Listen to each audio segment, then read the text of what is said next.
বাচ্চার টিফিন বা সকাল বিকালের নাস্তায় যদি হয় এরকম চিকেন ঝালপুলি, তাহলে তো খুবই ভালো হয়, তাই না? আসসালামু আলাইকুম, কেমন আছেন সবাই? তো এই চিকেন ঝালপুলির রেসিপিটাই আপনাদের সঙ্গে আজকে শেয়ার করছি। তো প্রথমে এখানে এলাচ, দারচিনি আর তেজপাতা ফোড়ন দিয়ে পেঁয়াজটা বাদামি করে ভেজে নিয়ে তার মধ্যে আদা, রসুন এবং কাঁচামরিচ দিয়ে মশলাটা খুব সুন্দর করে কষে নিয়েছি। ও হ্যাঁ, লবণও দিয়ে দিলাম।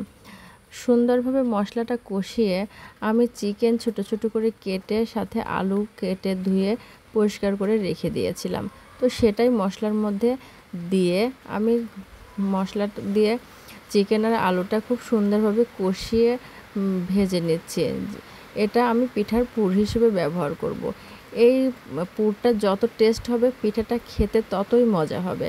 তো প্রথমে ভেবেছিলাম আমি ভিডিও করব না, তো পরে ভাবলাম ভিডিও করি আর অবশ্যই আপনাদের সঙ্গে সেটা শেয়ার করি।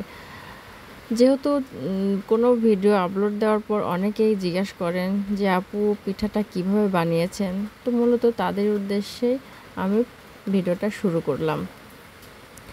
এখানে রুটির আটাটা যেভাবে আমরা রেডি করি সেভাবে আটাটা রেডি করে এখানে গ্লাস দিয়ে ছোট ছোট করে কেটে নিচ্ছি, যেন প্রত্যেকটা পিঠার সাইজ একই রকম হয়।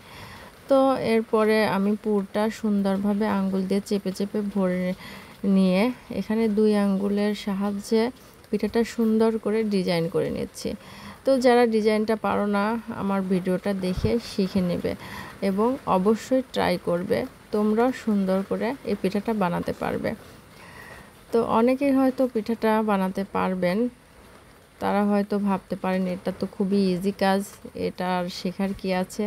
হ্যাঁ, এটা যারা পারে তাদের কাছে খুবই ইজি, যারা পারে না তাদের কাছে অতটাও ইজি নয়। যাই হোক, আমি কথা বলতে বলতে এখানে অনেকগুলো পিঠা রেডি করে ফেললাম।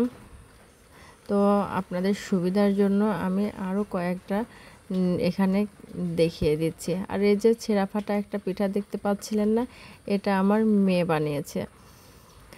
তো আমি এখানে কড়াইতে তেল হালকা গরম করে নিতে হবে, কেননা তেলটা যদি খুব বেশি গরম করি তাহলে পিঠাটা উপর থেকে পুড়ে যাবে এবং ভেতরটা কাঁচা থাকবে। এই জন্যই তেলটা হালকা গরম করে এর মধ্যে পিঠাটা ছেড়ে দিতে হবে। আর খুবই ধৈর্য সহকারে পিঠাটা ভেজে নিতে হবে মিডিয়াম টু লোয়ের মাঝামাঝি। আমি মিডিয়াম টু লোয়ের মাঝামাঝি রেখে অনেক সময় বলতে এক কড়াই পিঠা 10 থেকে 12 মিনিট লেগেছে আমার ভেজে নিতে। এই পিঠাগুলো ভাজার সময় ধৈর্যের পরীক্ষা দিয়ে পিঠাগুলো ভেজে নিতে হবে। তো আমিও সেভাবেই ধৈর্যের পরীক্ষা দিয়ে পিঠাগুলো ভেজে নিচ্ছি। তারপর এই তো আমার পিঠার ফাইনাল লুক। আর যে মাঝখানে যে বাটিটা দেখতে পাচ্ছেন, এই বাটির ইতিহাস না হয় আরেকদিন বলবো। তো আজকে বলছি বাটিটাতে কি আছে। হ্যাঁ, বাটিটাতে আছে চিলি সস। তো চিলি সস দিয়ে পিঠাগুলো খেতে বেশ মজা লাগে। আমরা তো চিলি সস এবং শসা কুচি দিয়ে পিঠা খেয়েছি। আপনারা এই পিঠা কি দিয়ে খেতে পছন্দ করেন অবশ্যই কমেন্টে জানাবেন।